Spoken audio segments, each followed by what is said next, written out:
Bismillahirrahmanirrahim. Assalamualaikum warahmatullahi wabarakatuh. Saudaraku masyarakat Aceh, bulan suci Ramadan sudah di depan mata. Ini adalah bulan kemenangan umat Islam, kemenangan bagi kita semua. Ramadan kali ini terasa berbeda, namun tidak menghilangkan nuansa ketakwaan kita. Di tengah pandemi COVID-19 ini, mari kita ikuti fatwa ulama dalam menjalankan ibadah demi kemaslahatan kita semua. Wabah ini bukan penghalang dalam meningkatkan ketakwaan. Kita memiliki waktu yang lebih banyak untuk takarub ilallah, berkumpul bersama keluarga, mendampingi putra-putri belajar, tadabbur dan tadarus Al-Quran. Semuanya memiliki nilai ibadah yang istimewa.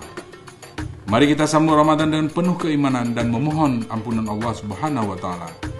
Semoga Ramadan akan menjaga kita dari pandemi yang lebih buruk lagi. Saya, Dr. Andes Haji Rahmat Fitri Hadi MPA, Kepala Dinas Pendidikan Aceh, beserta seluruh jajaran mengucapkan selamat menunaikan ibadah Ramadan 1941 Hijriah 2020 Masehi. Ramadan Mubarak, Ramadan Karim. Wassalamualaikum warahmatullahi wabarakatuh.